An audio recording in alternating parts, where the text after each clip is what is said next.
The FPS genre is in a very strange place right now. At its best, it delivers some of the most memorable, epic, or inspiring spectacles gaming has to offer. At its worst, it becomes a crippling abomination, reflecting the ugliest trends in the industry while wearing the skin of a once beloved franchise. It's a genre that demands immersion, focus, and absolute concentration to master, and even when you do, there's always something new to learn. Over the past couple of decades, FPS games reached nostalgic highs with titles like classic Black Ops, Titanfall, and Wolfenstein marking a steady rise in quality. But with every passing generation, the genre began to parody itself. Games that once depicted war with grit, brutality, and weight devolved into hollow ideological slop. Titanfall was sold off to the live service battle royale machine, and most painfully of all, Wolfenstein was ruined. It was tragic to witness, painful to experience, and devastating once we all realized just how over the genre felt. And just when it seemed like FPS games had forgotten what they even were,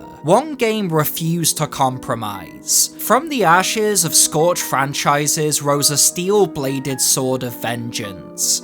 A game that wouldn't just restore hope to a cynical fanbase, but completely redefine how good we thought FPS gaming could be.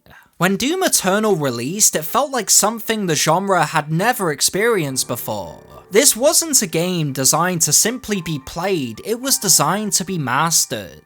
Not through respawn points, leveling systems, or chasing the meta weapon from a loot box, but instead through repetition, learning, and mastery of what players would later call the Doom Dance. And that was something entirely new, not just for Doom, but for the FPS genre as a whole. In fact, many people, myself included, actually disliked Doom Eternal on first completion. It felt like a complete 180 from Doom 2016 and the more casual gameplay that defined that entry.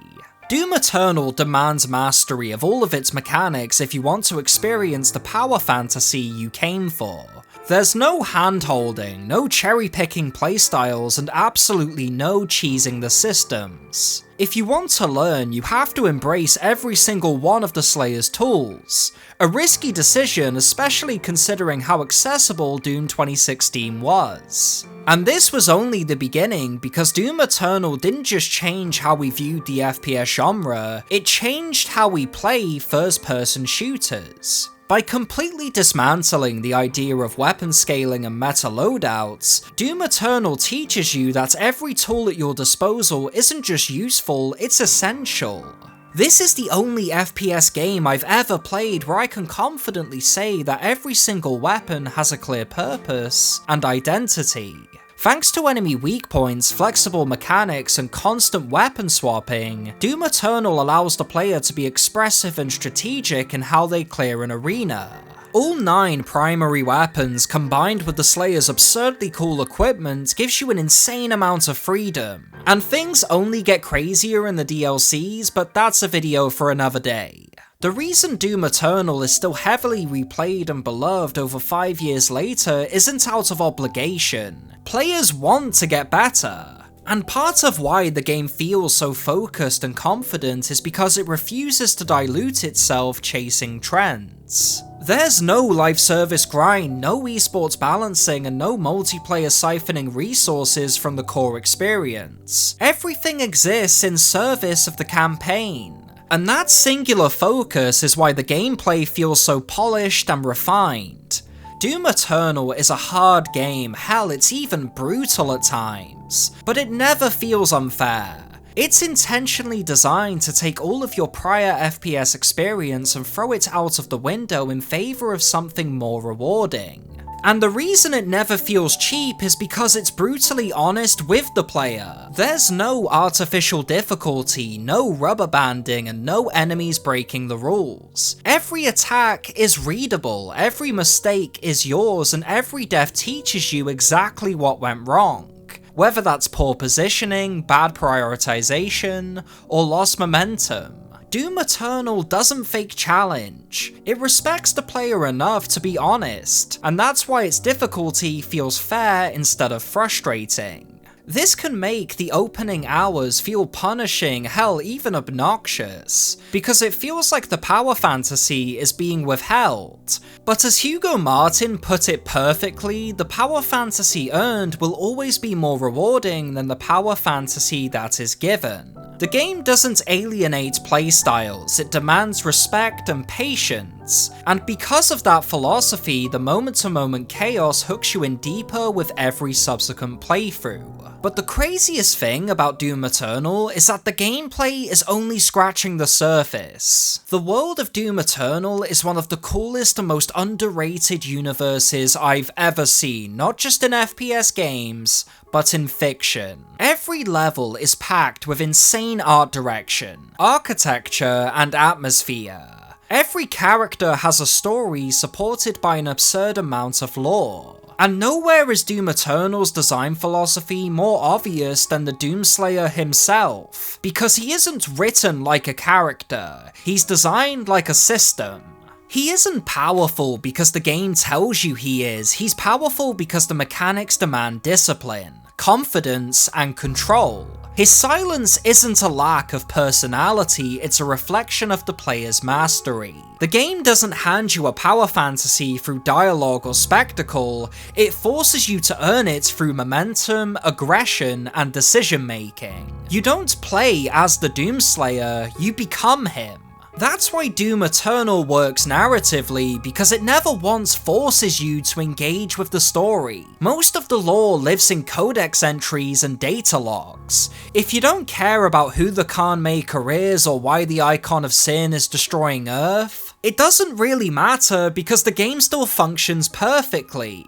The major plot points remain clear even without the context. And for those who do engage, learning the lore becomes a genuine hobby rather than a chore. Because of the characters' incredible designs, the amazing voice acting, and a world that feels confident in its own history, Doom Eternal takes a less is more approach to storytelling, trusting the player to explore if they want to, which is honestly something I wish more games would do. And of course, we have to talk about Mick Gordon's soundtrack.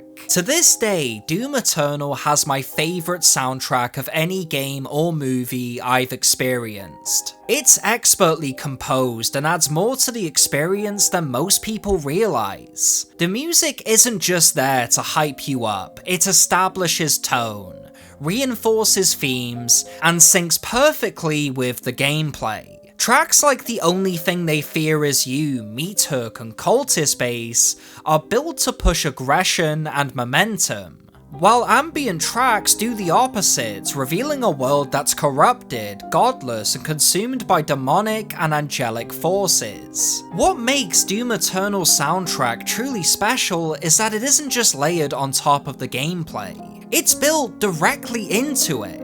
The music dynamically responds to combat, rising and falling with intensity, reinforcing momentum, and encouraging aggression. When the soundtrack swells, it's not just hype, it's feedback. It tells you to push forward, stay moving, and keep the pressure on. In that sense, the music functions like another system in Doom Eternal's combat loop, guiding the player emotionally in the same way the mechanics guide them physically. The soundtrack is iconic not just because of its sound, but because of how deeply it's woven into the game's identity. It's a damn shame Mick Gordon was treated the way he was, but that's a video for another day. When you step back and look at Doom Eternal as a complete experience, it becomes clear why it resonates years later. This isn't a game propped up by seasons, servers, or constant balance patches. It's held together by intention and craft. Every system feeds into another, every challenge rewards understanding, and every mistake becomes a lesson instead of a punishment. The game asks the player to engage, to improve, and to meet it on its own terms, rather than bending itself around whatever trend dominates the genre. Because of that, Doom Eternal doesn't age the way most modern FPS games do. Its mechanics are timeless, its challenge remains meaningful, and its identity never feels diluted or uncertain. It knows exactly what it is and never apologizes for it. And that confidence, that refusal to compromise, is why Doom Eternal stands for me, not just as one of the best FPS games ever made, but as a reminder of what the genre is capable of when it trusts the player and commits fully to its vision.